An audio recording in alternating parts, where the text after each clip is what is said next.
మరి ఆడ 9 ఏళ్ళు ముఖ్యమంత్రిగా రాష్ట్రాన్ని నడిపించింది అంటే ఒక కుటుంబము తెగబడి దోసుకుంటే ఎట్లా జరుగుతుందో 10 ఏళ్ళ వాళ్ళ కేసీఆర్ అనేది లేకుంటే పార్టీ టీఆర్ఎస్ అనేది లేదు.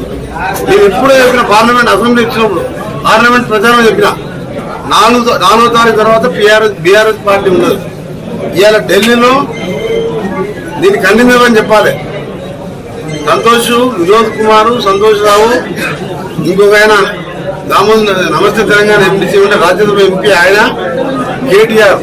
కేసీఆర్ ఒప్పించి మా పార్టీని బీజేపీలో కల్పిస్తామని చర్చలు నడుస్తున్నాయా లేదా? నాకు ఆధారాలు తెలుసు. వారు ఎవరెవరితో మాట్లాడుతున్న విధంగా తెలుసు. ఎందుకంటే ఆ ఉన్న 36 మంది ఎమ్మెల్యేలు కాంగ్రెస్ పార్టీకి పోతారు. ఇక లాభం లేదు, మన పార్టీ బతకదు, అందరం జైల్లోకి పోతాం. ఫోన్ ట్యాపింగ్ లో ప్రభాకర్ ఎప్పుడు వచ్చినా కానీ దాని మీద అందరూ ప్రణితిరావు భుజంగా ఇప్పటికే అది చెప్పారు. మా ప్రభాకర్ రావు మా ముఖ్యమంత్రి చెప్పినట్టు చేసామని. ఫోన్ ట్యాపింగ్ చేస్తే 7 ఏళ్ళు బెయిల్ రాదు. అందుకని ఆయన అక్కడ దాచిపెట్టిండు. ఇక్కడ విచార కమిషన్ వేసి జైల్లోకి పోతామని తెలుసు. అది 15,000 కోట్లకు ఉన్నట్టు లెక్కలు. నేను ఎమ్మెల్యేగా ఉన్నా, ఎంపీగా ఉన్నా, అన్ని లెక్కలు తీస్తుంది. అది బయట పెట్టాం మేము. అందుకని ఇలా విచార కమిషన్ రద్దు చేయమన్నాడంటే అన్నం నవ్వుతుండ్రు. ఎందుకు చూసుకుని తినాలి, ఎందుకు విచారణ భయపడాలి? నేను 30 ఏళ్ళు ఎమ్మెల్యేగా ఉన్నా, 25 సంవత్సరాలు ఎమ్మెల్యేగా, 2 సార్లు మినిస్టర్ గా, ఎంపీగా ఉన్నా. నేను చెప్తున్నాను, నువ్వు సిట్టింగ్ జరుగుతున్న ఎంక్వైరీ నా మీద నీ దేనికి భయపడా.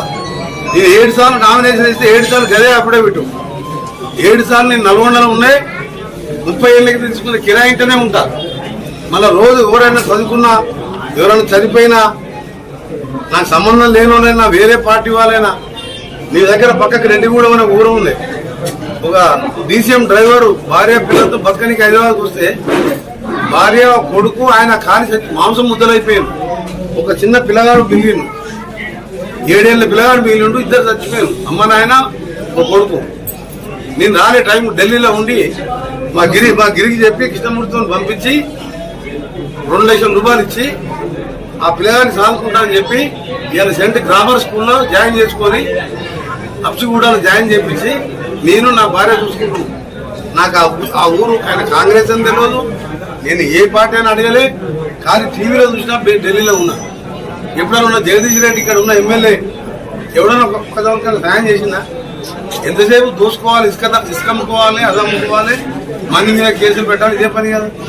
అందుకనే దేవుడు ఈ విధంగా చూసుకుంటేనే అంత మోసాలు చేసింది. కానీ దేవుడు ఇవాళ ఒక ఆమె పోయి జైల్లో ఉన్నాడు, ఒకడు పోయి అమెరికాలో దాచుకున్నాడు, వాడు వస్తే వీరందరూ జైల్లోకి పోతారు. యాదాద్రి ప్లాంట్ బయట